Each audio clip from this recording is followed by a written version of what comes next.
All right, y'all. Ladies and gentlemen, we have Keith Douglas from Tora Tora with us today. Hello. Man, Wonderful to be here. Yes. Thank you so much for having me. I appreciate it. Man, we've been excited about this one for sure. Rhythm section podcast. I mean, I'm in the rhythm section. Yeah, For sure. sure. Most of the time. I believe that. Absolutely. Yeah. And Jeff was extra excited. He's a huge Tora Tora fan. Mm-hmm. Oh, well, cool. You know, so for a long since high school. That should really make you feel good, Keith. It does. It does. It really does. so that's why right out of the gate you signed 2 CDs and a titty on Jeff. Right. Well, and it was the left one. So, man, thanks for being here. Thanks for coming in, making the drive from East Memphis. It was a journey, man. I thought I was taking a little road trip. Yeah. Heading for Jackson, Mississippi. Right. I thought I might just roll on to the casinos. There you go. While I'm on the way. We can leave here and go if you want. Relatively speaking, neighbors. I mean, Tunica is right down the street. I might just drive down there and throw $400 out the window. There's probably the same result. Save a little time. Yeah. Yeah, just Right. Do you come down this way often in Hernando? I don't. I used to come to the casinos here and there, and it just kind of got old. Yeah. Fast. When it was a new thing, it was. Oh, it was awesome. It was such a big deal. I remember, when we had the first floating casinos, the Splash. Yeah. You could wait in line for hours and then pay a cover to go in and lose your money. Yes. Yeah. So they would actually charge you to get in. Genius. That's hilarious. Pure genius. Wow. And we stood there and we paid. So, but since then, I don't, I come to Tunica for a show every now and then. Right. But it's probably been a Bluesville. Yeah. Go to Bluesville. Yeah.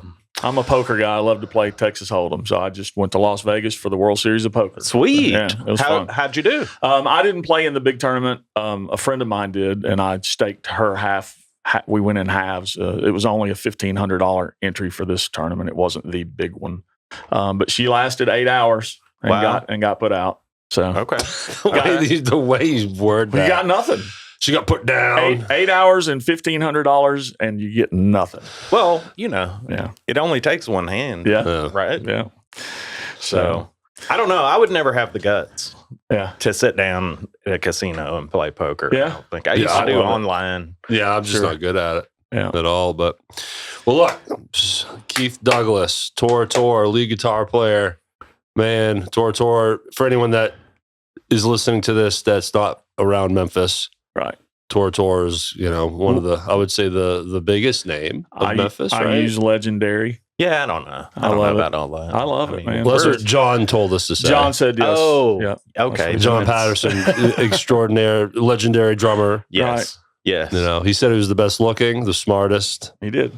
Out of the 4 of you. Oh. No, he didn't say that. I didn't know if we were talking Fever Tree or the tour guys no. So yeah. I'm just kidding. I'm just playing. John, I've known John since like the 9th grade. Yeah. Man. I met him in high school. Dude, that's one of the things I love about your band. Tora is the same 4 guys from day one. There's never been any, bringing in anyone else to replace somebody who left or quit. It's the same. Yeah, we've had some subs here and there for a show. Sure. That happens. But, somebody gets sick or whatever. Right. But it's never been somebody getting replaced. It's all the 4 of you guys. Yeah. It's just, for me personally, I know not too long ago, we did a Philadelphia show and Patrick couldn't make it. He was sick. I can't remember what the details were. Right. And we had Jeff Coffrin, who is an awesome dude. Yeah. We've known forever. Great guy. And he sat in on bass. And it was awesome and great, but it's just not the same. Oh, I get it. It just isn't. Especially all the years you guys have done it together. Right. You just all the natural timings just kind of fit in with each other. Yeah. I mean, there's a fair amount of, just knowing. Yeah. Right? So are you from the Memphis area originally? I am. Nice, man. I am. Born and raised. I was born in Memphis. I moved around a little bit when I was younger I lived in Kentucky and Indiana for a little while growing up. Okay. But I was back for, middle school on. And then, so let's just jump into the formation of Tora Tora. Who of the 4, who did you befriend first? Probably John. Well, Patrick. I got to go way back. Okay. Because Patrick I met in like 6th grade. Okay. We were 11 or 12 years Wow. old, something. We lived in the same neighborhood, we had a little gang Yeah. that, we terrorized the neighborhood. We were bad kids, man. I tell my kids stories now, and they're like, man, you're just making this up. Yeah. The stuff I did isn't was real, Yeah. I mean, egregious. I did some egregious things when I was a kid too, man. Yeah, and just goofy. Yeah. Right. But so I've known Patrick, most of my life. Right. And we just always loved music, man. We saw a lot of bands. We just grew up loving rock and roll and listening to records. And he always played guitar. We never really did band stuff together so much. There was a while where he got in with some dudes doing country western. Oh, okay. Like in high school, and they were really, I thought it was cool. I guess it's not really my thing, but they were pretty good at it. And he was playing acoustic guitar then, I think. But at some point, I tell you, John, I met him in high school. Okay. And so as soon as I found out he was a drummer, I'm like, okay, well, let's jam. So by this time, how long let's just be me and you and me and John, and we'll play cover tunes and just have a good time or whatever. So when did you start playing? Like before you meeting John, how deep are you into it? I was probably 10 or 12 years old when I started. Okay. Playing. So you're 4 years in. Yeah. So then now you're jamming with John. Yeah, and just doing, man, I just grew up trying to copy Joe Perry and Ted Nugent and, those dudes. Sure. Kiss, Ace Frehley. Oh my gosh. Yeah. I went to my first guitar lessons when I went, and, the guy was trying to teach me theory, and I'm like, dude, I just want to know how to play the solo to Love Gun. That's all great. I want, man. That's great. So I don't want to learn about the major third. And Right. I know. None It's of like that. math, man. It's, Right. And I'm still the same way. Yeah. So jamming with John, and at some point, we started this metal band with another buddy of mine, and we ended up, after we graduated high school, we lived in a duplex together. The band, it was called Lycanthrope. Okay. The name of the band was what? Lycanthrope. Lycanthrope. Lycanthrope. It's like a werewolf or something. I don't know. Okay. It was. Okay. I get it now. Yeah. So it was the other guitar player. He's one of my buddies. He was kind of an odd dude. But, so we went with it, and it was cool. And we did original metal. Right. I mean, it was pretty cool. And, living together was a disaster. I was 17, leaving home right after we graduated. And, that lasted a while before it fell apart. I think we played one gig here and there, but, in the midst of that falling apart, I was hanging out with Patrick, and I was like, dude, why don't you play bass, man? That's what we need is a bass player, and he was, for a long time, he played bass on a guitar, Okay. with me and John. Sure. And we just kind of grew through that, I guess. Just jamming, getting to know each other. Yeah, and we ended up, Patrick's parents got divorced around that time. Okay. They both moved out and left Patrick with a house. Okay. And, we just kind of stayed set up. Sure. In the den. Yeah.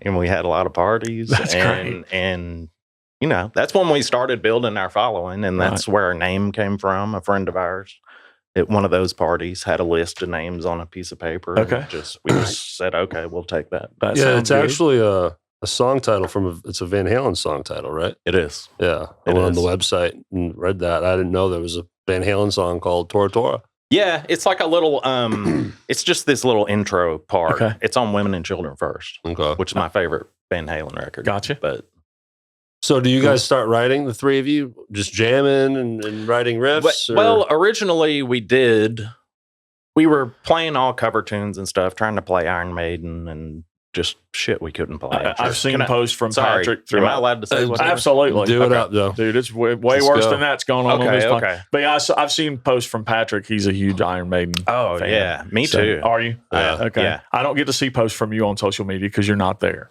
Yeah. So, well, I get it. Yeah. The Facebook thing, man, I just never I'm just not interested. Understood. Man, you're a weirdo. Still, it is what it is, I guess, And God bless you. anyway, not to hop off track. Sure. No. But so, at one point I just remember Patrick was saying, "Man, you guys have to meet this Anthony dude from Kirby High School. He can sing, he's really great." And he came over and did some acoustic stuff, and we were just like, I think he sang Desperado or something like that. And we were like, cool. Do you know any Iron Maiden? Eagles, Iron Maiden. So of course not. But, we hooked up and just started jamming and playing really at Patrick's house and having parties. And that's where we built our first little base. That's so cool. And it was kids from Germantown, from my high school. Right. And from Patrick and Anthony's, Kirby. So we kind of blended, pre-social media. Well, you had two large schools. People from two schools really didn't hang out a lot together. But you know what I mean? Yeah. Unless somebody knew and you were on the landline calling saying, hey, there's a party going on. Right. Yeah, not connected like we are now. No, for sure. Different world. So I got all kinds of stuff from your website. You guys won like Battle of Bands. You guys were doing that type of stuff. Yeah. We played several of those. Were they the type where winners get like studio time, or is that what the kind? One or two were, yes. Yeah. Firstly, hopping back a little bit, we were trying to do cover tunes, and we were just really bad at it. And we had about 9. I think we did Bad Company and some Van Halen, and I don't even know. Right. They were all terrible because then, pre-YouTube, sure. You just kind of got as close as you could get. Right. Yeah. Listening to now you have software you can slow a song down 50% and keeps it stays in pitch and Yeah. All the tools you have now. It's crazy. Or, you can find 20 different dudes showing you how to play it, at least. Tutorials all over the place. We were terrible. And at some point we just said, man, let's just write something. Right. Let's play our own stuff. I had done a little of that with the metal band with John. Okay. And, we just kind of fell off into it. What do you remember your first original song? What was that? Do you remember that? Oh, man. That's a great question. Making you dig deep. That's a really great question because I don't know the answer to that. Okay. I'm sure it was awesome. I don't know. And I can understand not remembering. It's been a long time ago. We had a lot of weird songs. Yeah. I mean, gosh, going way back. I mean, you got to write the weird ones before you guys start really gelling and figuring out your sound. I think so, but we like the weird ones too. Yeah. And Phantom Rider actually came along early on in that process too, I think. Cool. Probably the song. Well, and once we heard that chorus, we were like, well, shit, we need to scrap all these others now and start over. That's kind of where we were at. Right. But to answer, we were terrible at playing cover tunes. So there's no bar gigs for original rock. No, really. No, very few. And we were doing the Battle of the Bands, and Amro Music Store had the Amro Jam at the New Daisy Theater. Okay. And it was one night.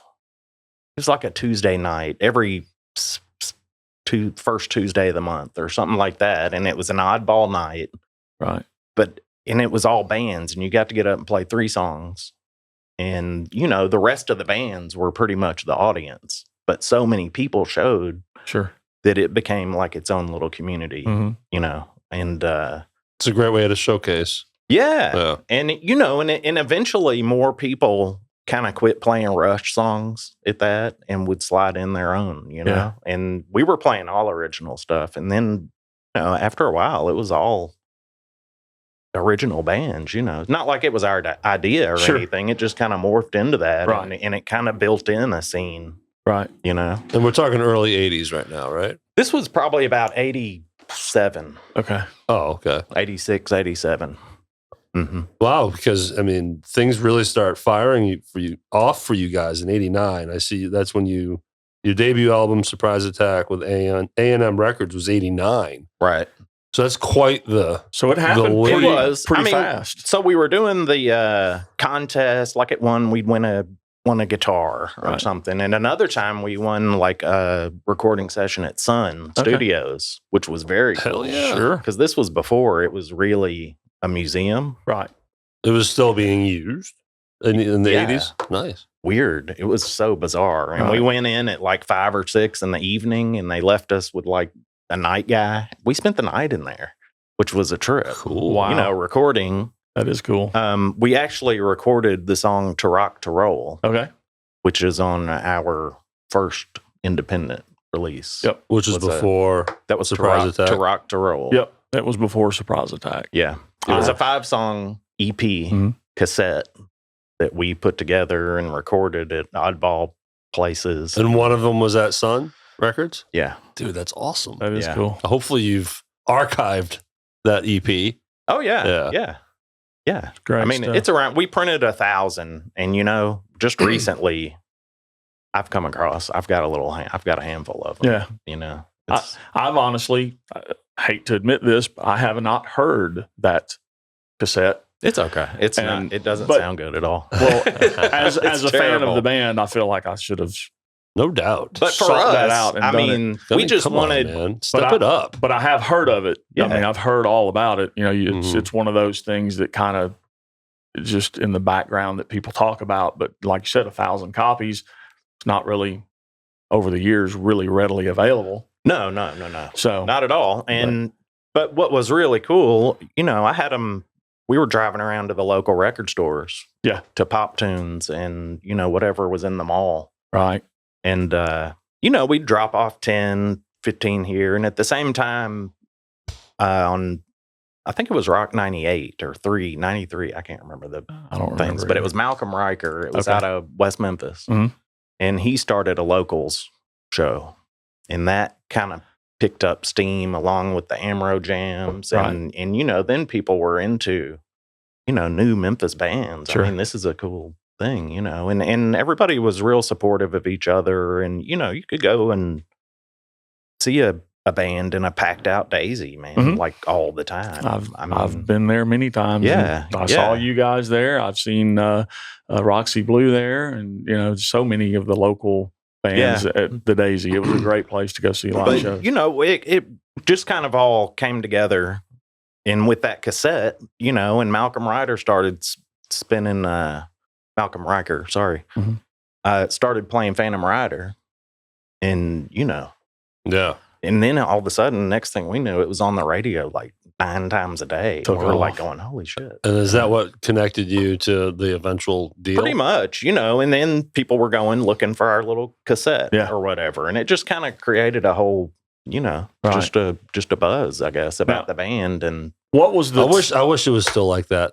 I know. today. The business has changed so much. You know, yeah, I have no idea what's going on today, you guys. I I don't really either. don't. I don't understand it. Yeah, You know, I don't either. everything is so, I don't know. well, you can throw it on YouTube and you Yeah. know, hopefully you hit it there. But it's just that's such a different time. I don't want to derail because I love this story where it's going. But Right. yeah, I pine for. I wish I could have lived in that era. It was so simple, you know. at that age. You hear something, you like it, and Yep. you go and you buy it, Right. and then you're just a fan. Mhm. You know what I mean? Yeah. And you go, and if the band plays, you go see them Right. and buy a shirt. And But I mean, you think about the dream. You're like, oh, I want a record deal. You guys went from playing in Patrick's living room and doing Battle of the Bands to signing with a major record deal. right. So That's Let me- in 2 years. so connecting those, at one of those Battle of the Bands, it was at the Mid-South Fair. Okay. It was before we had Beale Street Music Fest. It was during Memphis in May.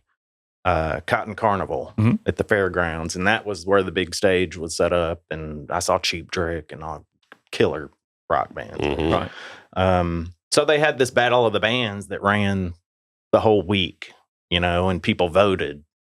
And you know, man, we had a lot of friends there, and we played all originals, probably an hour 15, hour 30. There was a full drum solo. I mean, we had a whole thing. You know, I did probably a 10-minute guitar solo, which I would never even think about. You know, and solos all over for a battle of the bands. We just it was a big stage, sure, and we had a lot of time. We had a lot of time to fill, and only so many songs. Right, so, you got to do what you can do. You have to pad it.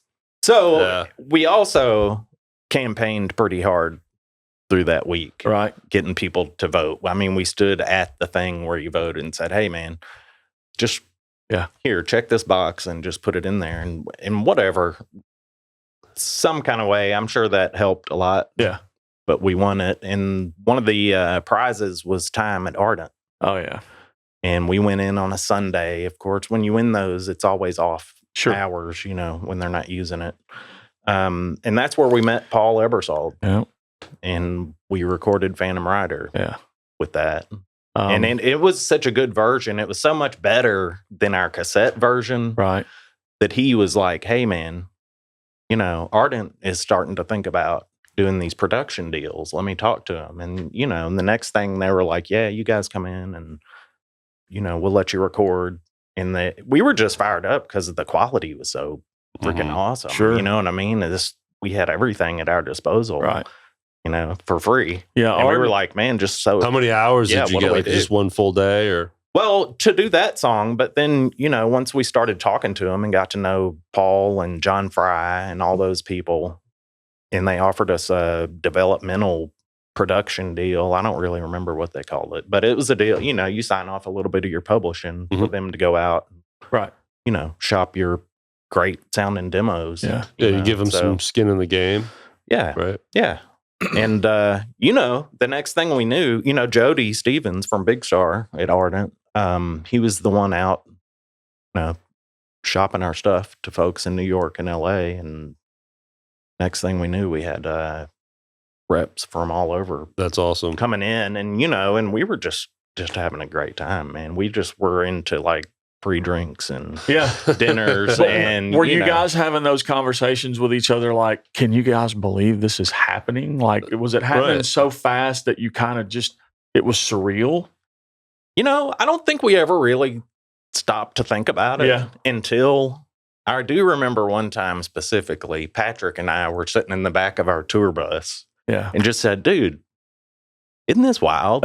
Can you believe we're doing this? Yeah. You know, this is the shit we talked about in 6th grade. Sure. Right. You know, that's what I'm getting at. Like, that's the dream. It was. And then, but you go from jamming in his living room, just 2, maybe 3 years later, you're on a tour bus. That's not a lot of time. That's a huge jump. So that must have been like pinching yourself a little bit, like, holy smokes. Right. The hell just happened? Yeah. It was a lot in a short amount of time, I guess. And then being put right out on the road. Now, you guys are still kids, relatively speaking, right? Oh, yeah. I mean, so now you're out in the wild. We were total kids. Yeah. So what was that like? What was being, you know, stepping out in the world like that? We had a really good time. Yeah. You know. Was there anybody around to go, okay, now guys, let's not get too crazy? Well, did you have a manager that was trying to tour managers, road managers? That's really their job. Yeah. You know, were yours good at their job, or did they suck at it? You know, it depends. It depends on why. You know, it depends on why you're asking. I guess. Ask John that question. Yeah. See what he's probably. I've seen him actually wrestling a couple of those guys. So nice. Yeah. We gotta talk off mic. Yeah. No. It was just being goofy. So you release album number 1, Surprise Attack. What was did that start hitting radio? You said Phantom Rider, right? Yeah. So the thing that you did in Ardent, did it land? Sorry, I don't know your track list, but did that land on your first album? Yes. And then was that that lead single that you were really pushing out? Walking Shoes was our first single off of that record. Which was funny. I don't know if Jeff told you that, but I did not. We used to play that song in our cover band years ago. Cool. Yeah. Yeah. Him and Jeff Cobble. Yeah. We're like, we need to do a Tora Tora song. And I was like, who's that? Yeah. Because I'm not from here. He's not from here. So he's from the Northeast. Yeah. So that's okay. Cut him some slack. Man, we knocked Walking around. Shoes was a great song, man. It was awesome. Yeah. Hey, we knocked around the Northeast a whole lot. Yeah. That's like our second home. I mean, we left Memphis. I mean, once we signed with A&M, we got the went in and did the album. I mean, that was a lot. It was a lot, you know. It's different for us doing a real thing and having people try to guide you and pressure too. Like you've just signed paperwork that says, "Hey, you need to deliver." On this. And it was a little weird. I mean, it was the first time we had worked with somebody, you know, that had some production ideas. Joe Hardy and Paul Ebersol did that first record, and Joe was very involved with ZZ Top. Yeah, and at the time, it was real mechanical and that's the afterburner, a lot of Fairlight stuff going on, and he would start slipping some of that into our stuff, and I was like, man, I'm just not really sure about this. Yeah, because I mean the Afterburner album when they brought in the drum machines and so they were trying to trickle that in on you. Oh yeah.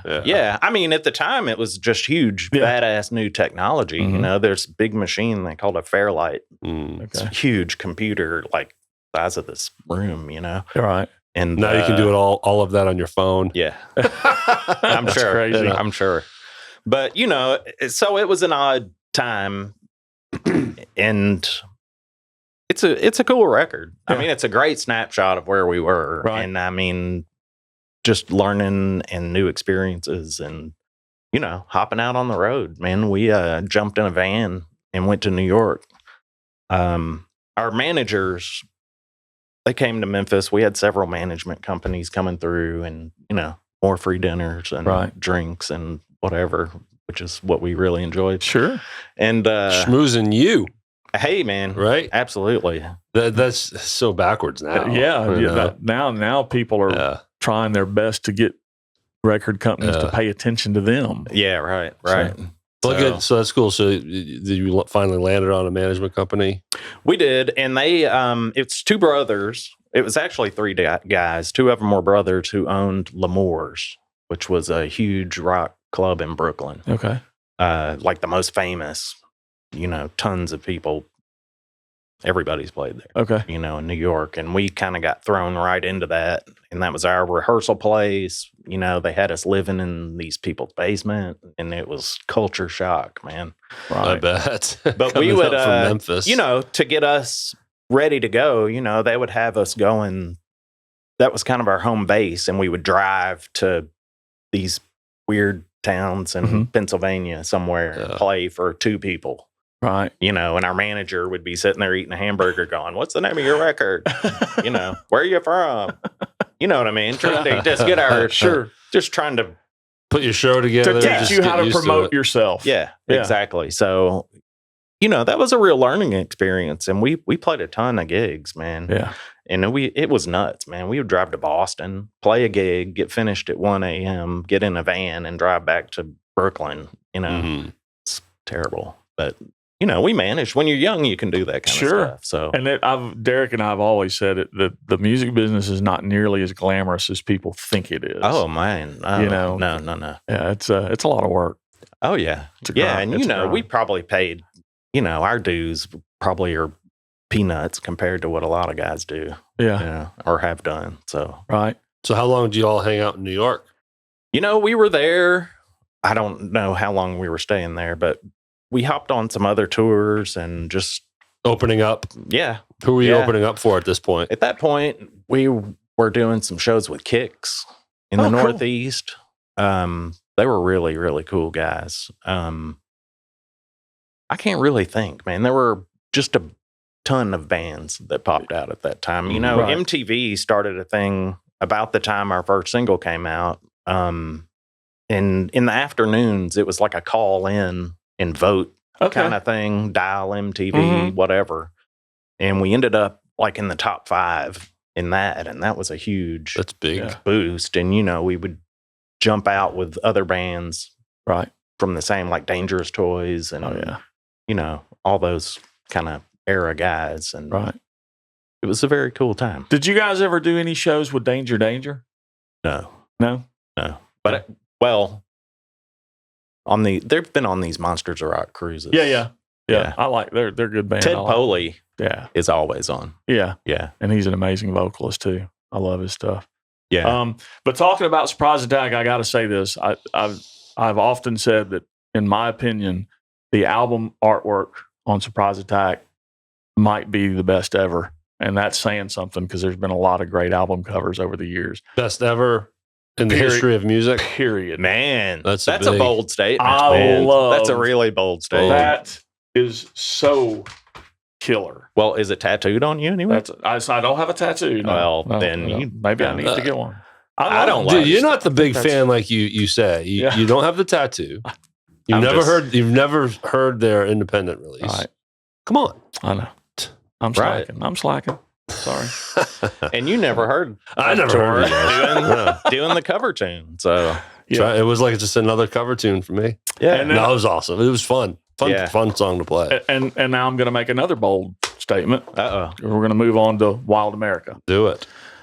Probably in my top 5, period.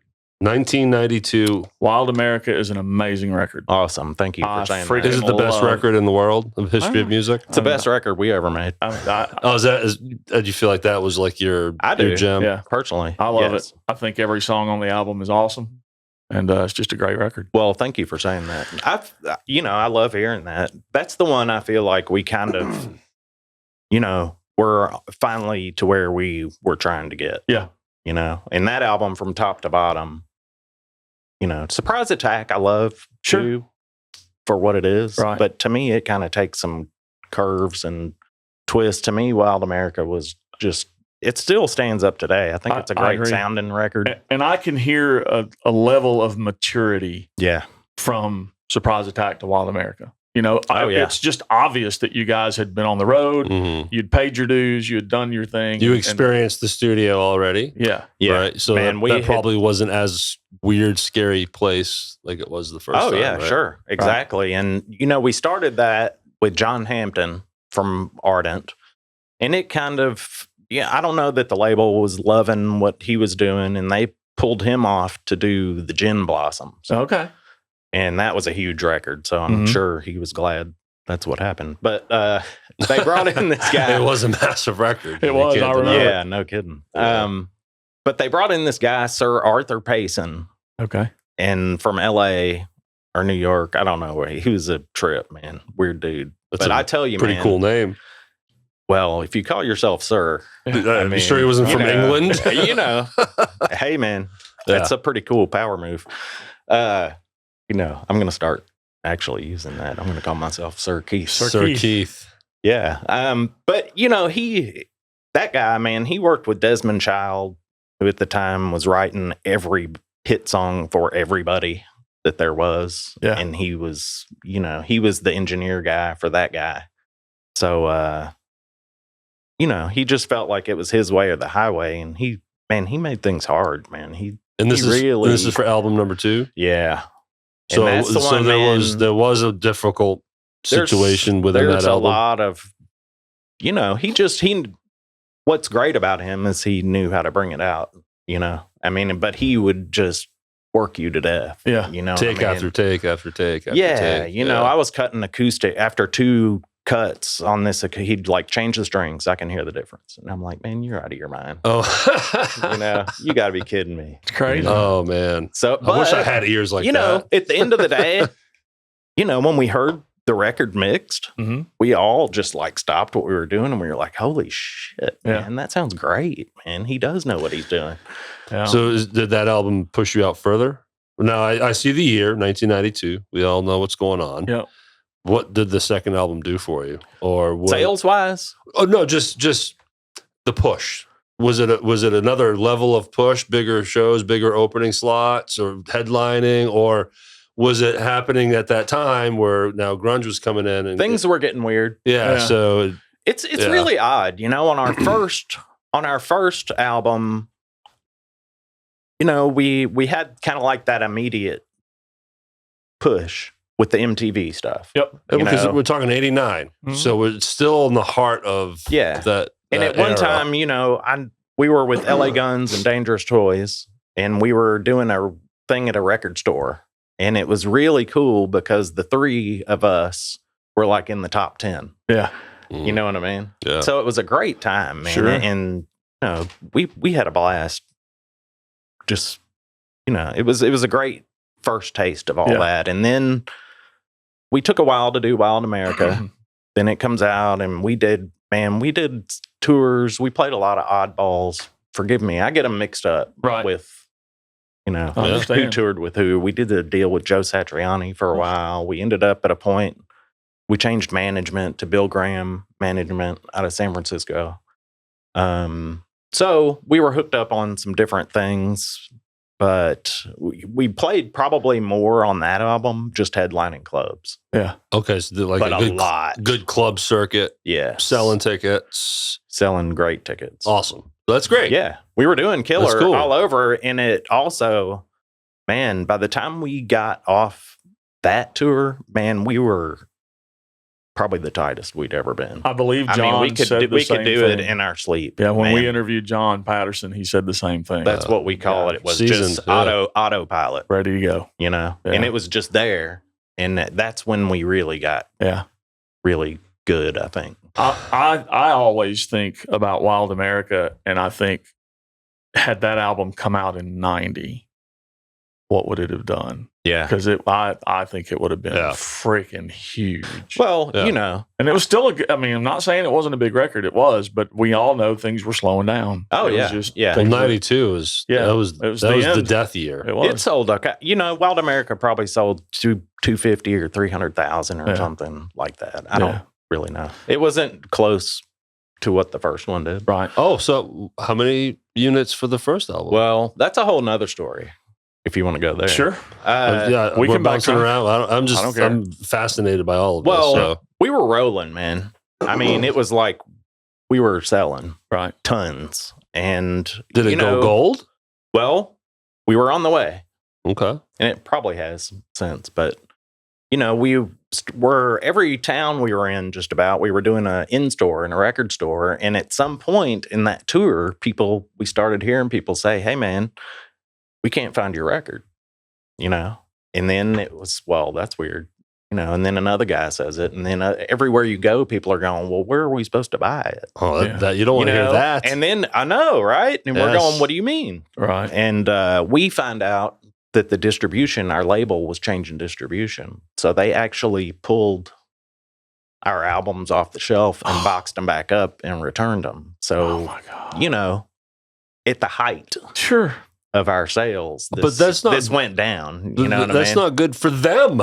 No, it's not good for anybody. But we were just kind of collateral damage to that. You know what I mean? Man, so it would have sold a lot better. Oh, we were well on the way. Yeah. We were rolling. Man, we were probably over 400,000, 450 out of the gate. You know, we were getting the numbers back. But then when that happened, that was kind of knocks. Did it come back sales though? A little bit? I mean, and eventually when they redistributed, did it pop again? It's you're never going to get the same momentum. The same momentum. I mean, that's literally it's like playing Minglewood on a Sunday afternoon when you're supposed to play Saturday we'll get night, there. Man. We'll get there. We gotta get to that. It's kind of the same thing. I mean, yeah, it's cool, but it's not what it was supposed to be. We'll get there, but I want to bring up. But you know, those are the kind of what ifs. What ifs? You know what? There's no way to know. You know, what if that record came out in 1987? Sure. Man, I might be worth $400 million right now. I have no idea. Well, John told us you were worth that. He said to hit you up that you were worth a lot of money. Really? Yeah. We're looking for sponsors. Are you really? Yeah. Okay. But are you guys sponsoring me? We can. Is that what you're saying? I can buy you some picks. Maybe a strap. Okay. But I always bring it up how the generation here in Memphis was just off by a few years. Yeah. If everything all the stories we hear started beginning at 86 and pops at 88. Right. Different story, different city, different everything. Right. But the fact that it all lines up where the shit didn't really start happening until 90, 91, 92. Right. You know, but I will tell you, in the old days in Memphis, now kind of before my time, there was some great Memphis rock, man. Like Target, right? Like Target, Survivor, and like Creed, Jimmy Jamison. What was his other band? Oh man, put me on the spot. Then there was this guy. I mean, Target. Target was amazing, but he had another one after Cobra. Cobra's the one I was thinking of. Yeah. But if you keep going back, it's pretty remarkable because then you get Stax records, and of course Elvis and Johnny Cash and Jerry Lee Lewis, but all the Stax record stuff. It's this city's just amazing. It's crazy, and the really albums that were recorded at Ardent Yeah. that a lot of people don't know about. I mean, have you guys ever read It Came from Memphis? I have not. Great book. Okay. I'll have to check it out. Fantastic. I don't know where it's been my whole life. Really? But I found it a couple of years ago. My wife gave it to me, or my son. It's a gift. And it's, man. What's it called again? It's called It Came from Memphis. Okay. And it's an amazing, incredible story of how rock and roll got started. Okay. And Elvis is not in it. Really? Right. You know, this is all Memphis, right? From the old days to, segregation and just the guys that came out of that. Yeah. It's amazing. And since I've read that, I realized, and I've told Anthony that, man, we weren't that far off of the very beginning of this whole thing, man. We were a lot closer, to that than we are now. Right.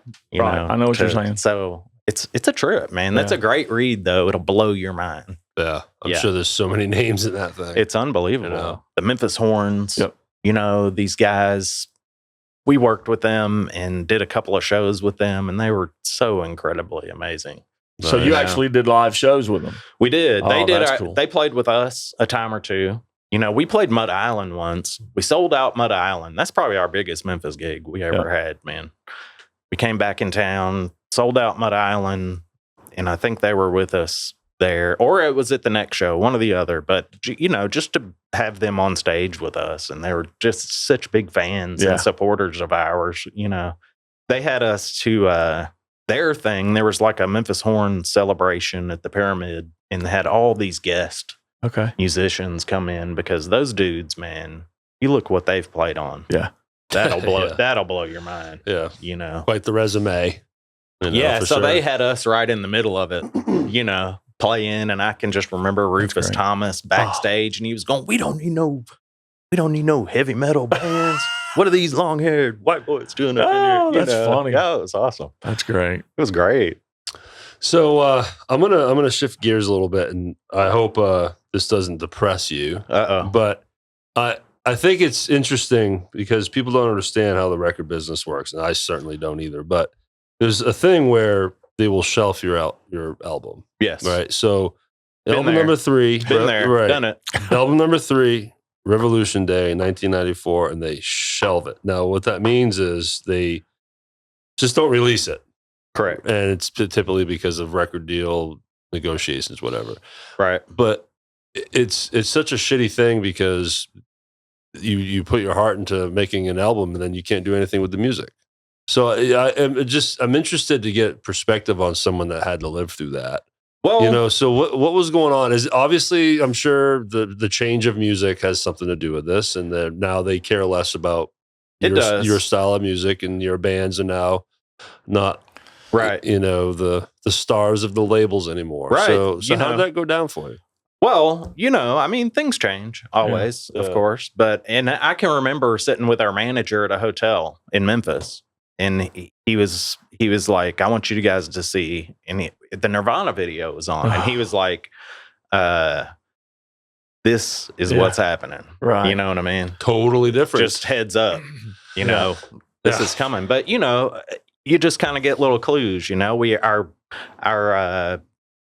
dude with the label, Brian Huttenhauer, he split off to a different label. So he was kind of our, our guy rooting for us at the label. But all those people, we had a great relationship with everybody at A&M. We would go to LA, and, they had a killer place, man. They had Charlie Chaplin's old movie lot in Hollywood, wow, where their office is. So cool. That was super cool, man, sure. just to go hang out and, but anyway, so we kind of, once you lose label support, our new A&R guy was kind of, he wasn't even sure if he liked us. And, he showed up, and I think we had been out all night, and popped in the studio at 10 a.m. after an all-nighter. And this guy was probably like, man, what are we doing? Right. So who knows? Yeah. Everything was changing. It didn't surprise me, really. Right. But when you go into recording this album, do you know, is there a sliver of doubt that it'll ever go out at that point? Do while you're recording it, you were like, are they even going to release this? Not so much about the release, but it just felt different. Yeah. Things were changing a little bit. I don't know. I had a son. I was the first one to have a kid. Things just kind of were changing. Sure. You know what I mean? Yeah. But as a band in between us, and we had it wasn't the best time. I don't think we felt great about all the songs on it, probably. Right. I mean, we did.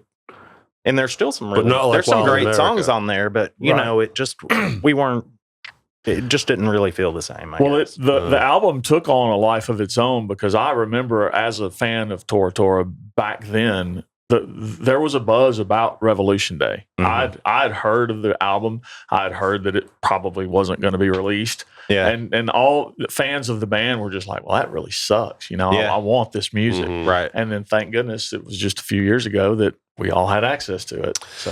So explain how you were able to do that. Because I did see that on the website. How were you able to still kind of, in a way, release it? We just did.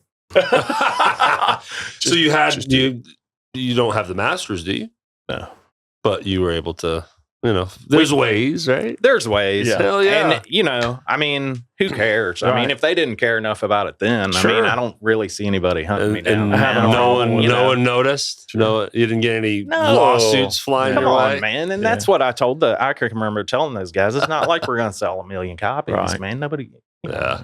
So, but, long story short, we just did it. Yeah. Well, that's great. And a lot of people are glad you did, because... And it's okay. And the quality's okay. Right. And like I said, we were the whole thing was just kind of a weird experience. So when they finally things were changing, we had our producer on that one was Tom Werman. Okay. Who did Google that guy. Okay. Man, dude produced some of my favorite albums of my life.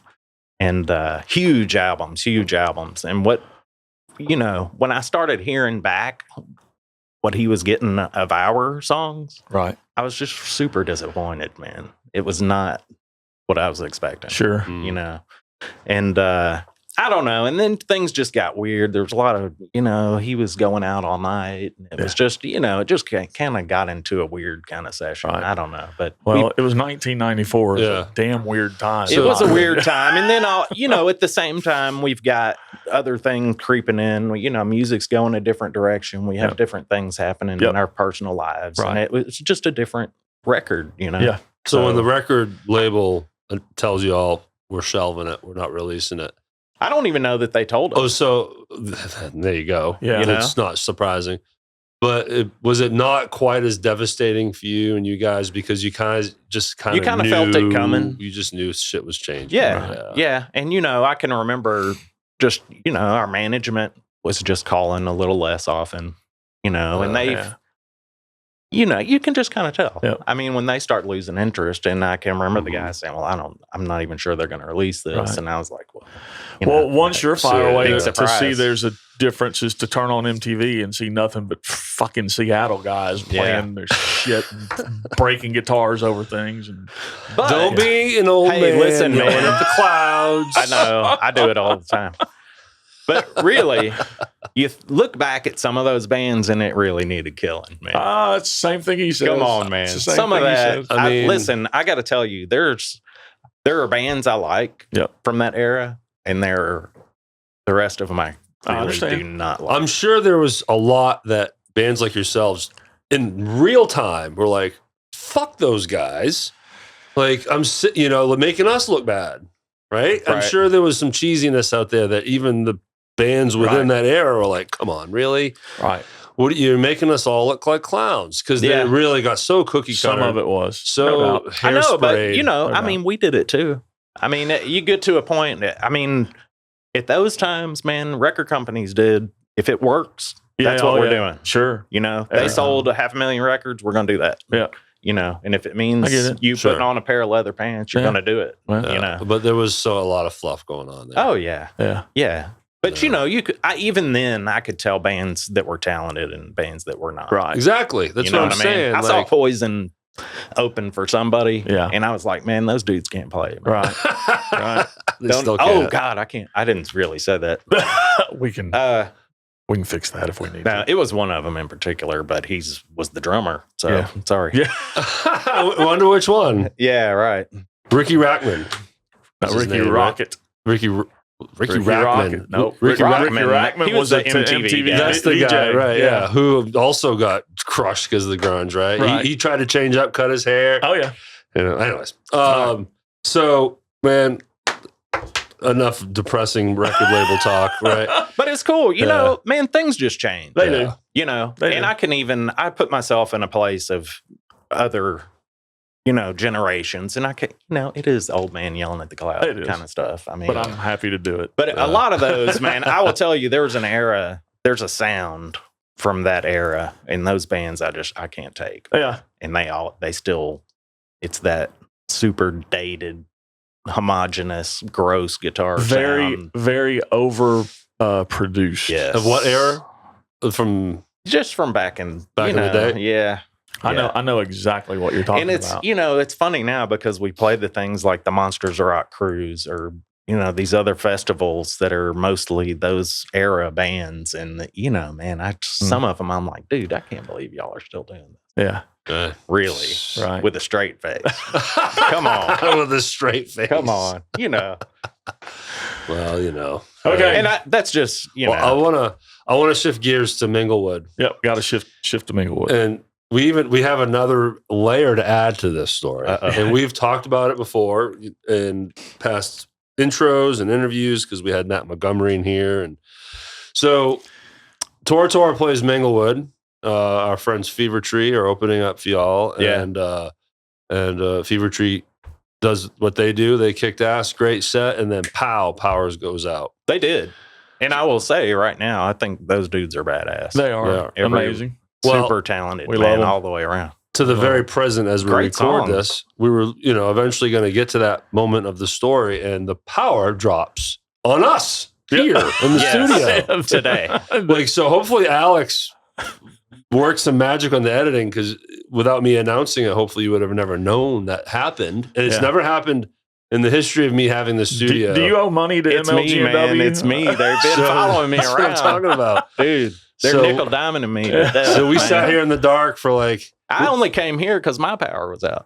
so for context, when in part of this interview, when we start talking about the book that you brought up, that's when it cuts out. So then now we're sitting in the dark talking about that book Yeah, on our own. of course. Yeah. So for once, if you see like a little edit, it's not because we said something stupid. The power actually went out. And we didn't know how to get back in. Where'd we leave off? Whatever. So Alex, I'm sure, did his magic on it. But Thank you, Alex. so I could have said something stupid. so there's a picture. I got to find it to add it to this episode of you and the three guys sitting in the back, just arms crossed, Chilling. like Yeah. no power, Yeah. just waiting and not knowing what's happening. And then eventually Anthony got up and did his acoustic thing. And this, as the story goes, Matt Montgomery pulls up his Ford truck, which has a built-in generator, and set it all up. But how was that for you? For me? Yeah. Oh, man. Extremely deflating. Yeah. Exactly. Is what that is. We usually before we'll do a show, I mean, Patrick and John and I get together at John's place, and we're woodshedding a little bit and getting back together before Anthony ever shows up. Right. He's in Nashville. So, on this one, and it had been so long since we played Memphis, and just that all of us were like, man, we need to freaking throw down, man. Yeah. Let's do, a show. as far as from the set list to, let's get it. And then to have the power just go out. So we were ready and primed and pumped. There was a killer crowd. Yes. It was a perfect night. And I know you guys had people come from out of town. Yeah, we looking did. Forward to we this. did. And, we met people all during the daytime. We had the meet and greets. We had people from all over the country, which is, you feel some responsibility at that point. And then nothing. I mean, at least Anthony was able to do what he could do. Yeah. That was cool.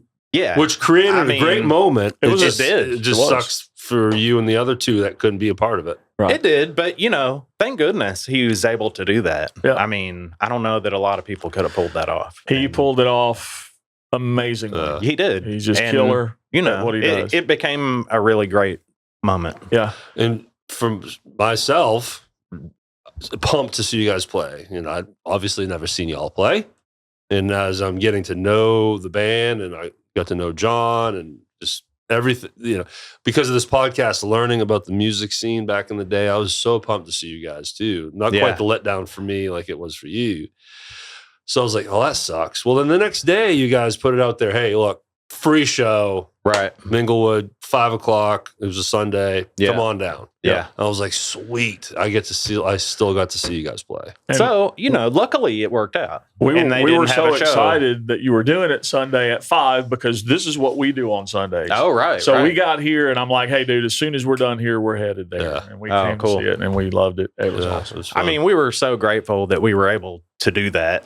Just, to keep up our end of it, especially for the people that came from out of town or the people that could stick around an extra night, which a lot, most did. That's great. So, it wasn't exactly as planned, but what is? You guys absolutely pulled it off, and people loved it. It was a great show. And it is hilarious that I've never lost power in the middle of a session, this podcast or any other in my studio. Yeah. Ever. Yeah. Until you show up. Well, it's like a magneto, right? It's kind of electric charge going on.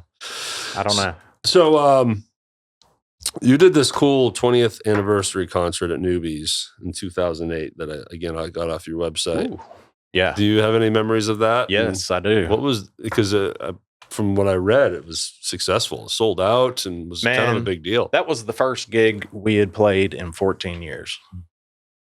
And that's, we had kind of gone our separate ways and doing different stuff. And, probably around 2006, 2005, I was catching little things on like MySpace or something of, it was Rocklahoma. Yeah. A festival. Yeah. And I was looking at the bands and I was like, you gotta be kidding me. Right. These dudes are still playing. Right. No way. Right. That's insane. And you guys, people are going. Yeah. And it was blowing my mind. And I, next time I think I saw Patrick at a wedding or something. And I was like, dude, have you seen these? And I said, look, you get us on one of those and I'll come play. Yeah. We'll, do it. We'll do it for that. I'll do it. So, it wasn't too long after that. And he had talked to somebody and he goes, hey, guess what? We're on this 2008. We better get our shit together. Right. So, we kind of, it was almost starting from scratch. I mean, we really relearned. So you got on Rocklahoma? Yes. So it was Newbies? Newbies was our warm-up gig. For that. Because we hadn't played in 14 years. But conveniently, 20th anniversary. It was, I guess, loosely. I don't really know. It just looked good on the marquee, right? Dude, it was packed and it was about literally 160 degrees in there. Geez. There was no air. We were out of our minds. Yeah. Nobody had been on the stage playing. I mean, we were. How much rehearsing did we were do? A lot, but it's not the same. Yeah. No, it was. I don't know. Were you grateful for that as going to Rocklahoma? Were you like, oh, thank God we got that out of the way? That was such a cool thing. That was like This Is Your Life. That was the first reunion of the Tora tribe.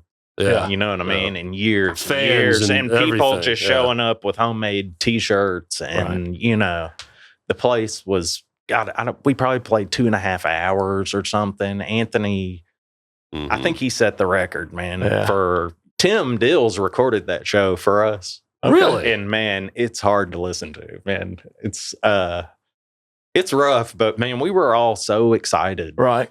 And Anthony's just talking and talking. And, well, there are mistakes just all over the place. Oh, yeah, man. We were all over the place. And I'm sure no one gave a shit. I'm sure they were just having so much fun. Yeah. It was like we were all in shock. Everybody was pouring sweat. The place emptied. And it was just completely trashed. Right. And I just will never forget the bartender looked at me and he's like, man, who the fuck are you guys? Where'd this come from? He was like, what is this? So then you do that and then the Rocklahoma thing. Yeah. That's awesome. But was this the beginning of, hey, maybe we can hang out more? Maybe we can do this more? Yeah. Because you didn't take another 14 years off. You guys started trickling more and more and more. Yeah. And, at that point, Anthony is in Nashville and he's kind of plugged into some folks that do, some of these festivals Right. and this and that here Yeah. and there, and so doing a few of those gigs a year, Sure. just for the fun of it. But still, that's cool enough to Absolutely. get the boys back together a few times Yeah, a year and absolutely. have some fun and not taking it too seriously, just to go have some fun. You're Yeah, not sure. trying to get that record deal anymore, right? No. But you guys get one later on, though. I see FNA Records. Yeah, What? Yeah. Exactly right. Yeah. If you can, in modern we music, could start a record label. Yeah, I don't know if you can really call it record deals like you used to be able to. Yeah, not really. Yeah. But Right. and that was basically, we collected every unused demo Right. we could find It was a promotion thing and, to and let get this that guy stuff out release there. them. Right. I see. Yeah. They're Love it. weird. No, It's fun, though. It is Oddball. fun. I mean, half of it is like inaudible. I mean, it's really poor quality, yeah. but it is what it is. Well, now you're doing Monsters of Rock cruises. Yeah, You've done how many now? 3. 3 years in a row? No, I think the first one we did might have been 2017. Okay. And then 2019. Then the pandemic Right. threw everything And then out you last- just did this one in Yeah. 2023 or Yeah. late 2020. No, it was 23. Yeah, it was this year. Yeah. Earlier March. this year. So how did the first one come about? How does that happen? How do you same- all of a sudden just land a gig on something like that? We had done a few of the other oddball festivals in Right. Nashville. There was a thing called Farm Rock, and Okay. just we would do these oddball things with other era Mm-hmm. related bands, Right. And eventually, somebody just asked Anthony about it, and he's like, "Yeah, we'll go." Hell yeah. So it's a fun thing, man. It looks it's a fun. good time. It's a really good time. It's very well done, very well Yeah. organized.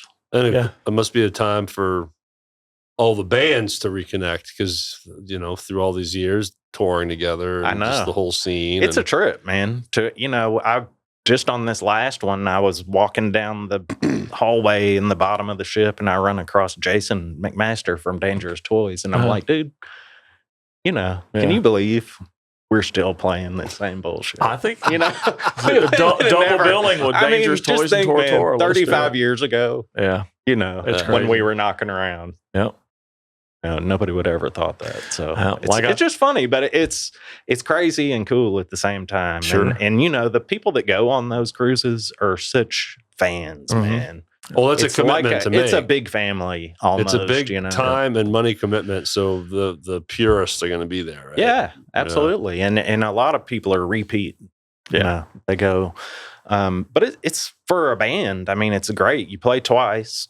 They have 2 or 3, 4 different venues on the ship. Right. There's like an outdoor stage. They have the big theater, Mm-hmm. the big ship's theater, and there's a smaller room. Right. Because you more of like did both small and big, right? Yeah. So I remember seeing pictures. Yeah. Yeah. Did you do the big theater? We did not this time, but there's a thing they call Studio B, which Okay. is like it's a pretty big room Right. with I guess they use it as like an ice rink or something like that. okay. I don't know. But it's a pretty good sized room. The cool thing about that cruise is that the access that fans have to the band. Sure. That's the big thing about it is you guys are just doing your thing throughout the ship and fans can stop and say, "Hey, can I take a picture or whatever?" Yeah. And you did the only way you got that back in the day was to get backstage passes Sure. and go meet, the band. Right. So now it's cool that they have this You're cruise. sitting at a buffet and you got some guy from Tesla over there chowing down on some crab legs. Right. For Like, real. I know that That's guy. great. Yeah. That's great. Yeah. It's cool. And some people are more out and about than others. Right. Right. I was on one, we did one that Vince Neil was one of the Oh, yeah. headliners. I never saw that. He was the one I don't slamming that buffet, wasn't Dude, I think they brought the he? buffet He was. to him because I never saw him. Stacks of That's pancakes. terrible. Man, I'm saying all kinds They of don't bad call him things Vince about Meal for nothing. I don't think he knows this podcast exists. I think we're I safe. doubt- people. yeah. Okay. Yeah. All right. Cool. Yeah, we're well, good. if he ever finds out, you guys are in trouble. And if I'm and in trouble. I can outrun Vince. I know Listen, it. man. you could outsing him too, my friend. Oh, no. Probably. Probably. Anyways, this is the most polarizing we've ever been on this I show. know. but It's terrible. It's my fault. It's all good. Again. bad influence, issues with electricity. We'd love to have Vince you Neil. back. We'd love to have you back. Yep. Yep. Well, man, we do have to wrap this up, though. It's just that time. I don't know how long we've been because the clocks were reset. shit went crazy because we lost power. Right. But Well, you know, what's the future look like for you? What do you guys having another show anytime soon? Or? you know, we're gonna do Minglewood next spring. Okay. Holy shit! Good to know. Big announcement. That's gonna happen. Is that I can't tell public you yet? the exact date. But you know it's happening. It's happening. Oh, hell Sweet. yeah. Can't Probably wait. about the same time of year, April-ish. Nice, thinking man. Make sure So- Matt Montgomery brings his truck. He will. Yes. Yeah. We No. may have to bring a generator. Yeah, just That's in what case. I'm thinking. We should Yeah. get Ford to sponsor the show, and you guys can actually get fucking paid. There you go. That's what I'm There talking you go. about. For real. For real. Some real pay. All right, well, thanks, Keith. Yeah. Thank you Man, guys. We I appreciate it. you being Thanks. here. But before we let everyone go here, first off, you made it through this one. Thank you Yes. for being here. Thanks. It's We made it. We made it. Made We it. made it happen. And again, we need everyone's support here. We do need support to keep this train rolling. So if you are a business or know of a business that would be interested in advertising on this awesome show, please fill out that form, go to the description, find that link, or go to therhythmsectionpod.com and click that sponsor tab. Hey, Yep. hopefully people will do that because thanks to you guys. Man, I thank mean, you. we're kind of keeping some Memphis music alive. We're doing and, our and, best. Hey. teaching some people some things and Preach it. I mean, Preach it. who knows, man? Yeah. There's the history of rock and roll is amazing. Yeah. And this town to be is from rich. Memphis Mm. Yeah. and to not know the history here Right. is kind of criminal. And I'm a big time offender of that too. Yeah. We're doing what we can. Yeah, We're man. having fun with it. But the reality is this is an expensive operation. And Yeah. yeah, man, we need to get some support. But then also we can grow it more than what it is now. That's the Yeah. other thing. We hit a wall where we can only grow it either in terms of adding more social media and just other Right. things to it. Things Right. that you can do to grow it. We need some help. Well, So I wish you guys the best of luck. Thanks, man. I appreciate it. You're doing a fantastic job. thank you. And look, you guys check out Tora Tora every chance you get. One of my favorite bands from early Memphis music history. Anthony Corder, Keith Douglas, John Patterson, and Patrick Francis. I got them all right. You I did. didn't Why screw did up you any- saved the bass player for last? You see that? Oh, it's John Peterson. Well, Oh, that's right. Yeah, he's in on the joke that's now. happening. All right. Right. And yeah, so their website's in the description. Go click that, and then you can find everything there. And then while you're out and about, come on down to Hernando, 131 West Commerce Street. Check out our merch Yeah. at Boba Cream. Shirts, hats, coffee mugs, tumblers, stickers, the whole thing. And this is a new thing. We're always going to end with this way. Get your ass out and see a band. Yep. Go. Every time. Go check out a band. Next spring, Tora Tora, Minglewood. That's right. April something. There we go. There we go. That's big news right there. All right, everyone. Thank you so much for hanging out, and we will talk to you next time. Thanks guys.